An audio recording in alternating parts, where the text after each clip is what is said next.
thank you very much. We're getting suited up to deal with some bees this morning. Janine Washley from Cloverfield Farm and Kitchen joins us, and she brought some bees all the way from her farm in Hardin County. We're talking about the benefits of natural honey. And why do you raise bees on your farm? Well, bees actually increase the yield of my gardens by 30%, and that was how I got involved in bees about 10 years ago. Someone said, you know, you can increase the yield of your garden, and that's all I needed to hear. So this is the secret to your good food? Is that what you're telling me, Janine? Well, I'm thinking that the girls here help me, definitely help. I've got 8 hives, and and the most that I've ever had were 18, and that was really hard work. That took all day for, you know, days on end, so that was a little difficult.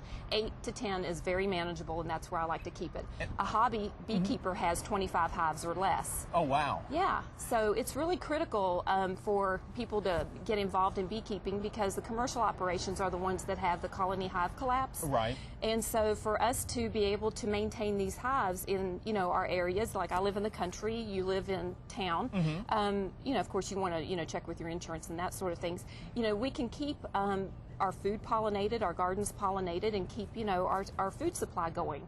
So that's a very important thing. If I want to get started and I want to raise my own bees, and yes, say I move out into the country, how would I do that? Well, this is a beginning bee setup. Now, these are the essentials. You definitely want to have a hooded jacket, you know, to start off with. You mean we're not going to the moon, we're just dealing with bees? No nuclear waste here. Because I know we look like space cadets this morning. We do. Okay. You definitely want a good pair of gloves. This is called a hive tool. You want this. And then you want your beginning bee setup. And this is my toolbox where I keep all of my supplies. I've had this for 10 years. This has served me well. So you take your smoker. That's the first thing. Now, this is my smoker I've had for 9.5 years. This is what it started out. It looked really nice and pretty, but things get beeswax and whatever. Sure. There's bee etiquette. You never approach the beehive from the front. You always stay to the back or the side. And then we smoke the front of the hive just lightly.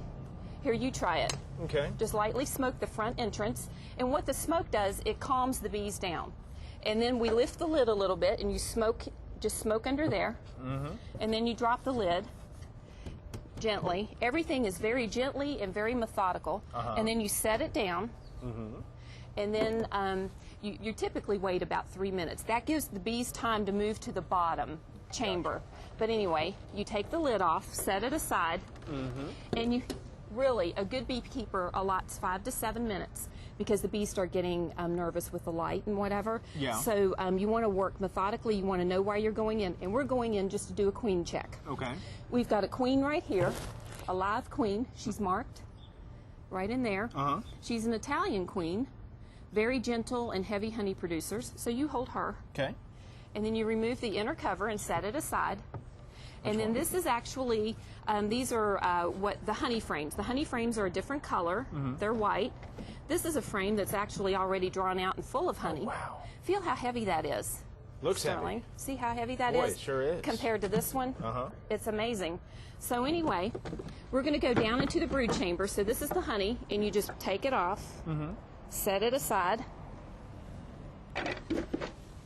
and then the brood is always on black wax, and this would be drawn out if this were an active hive.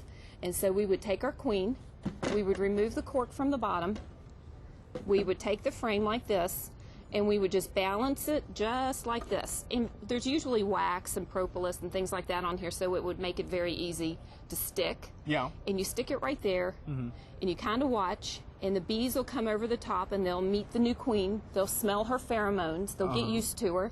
And in about 24 hours, they will have eaten the candy out of the bottom and will have released the queen, and her pheromones will at that time have entered the hive. They know that as their queen, and they will always come back to her, the bees that are in this hive. Gotcha. Isn't that cool? That is cool.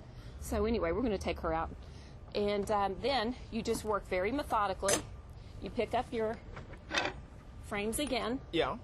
Stick them in here, reinsert, and I have some teaching frames, and that's what this is all about, and it just shows you the different larval stages.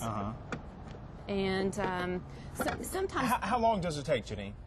5 to 7 minutes to set up and get in there, do your work. If you find that you've got a problem, let's say maybe the queen is dead and you need to find some other solutions or whatever, then you go to another one, come back and work on it. But 5 to 7 minutes, move on, then come back if you have more than that.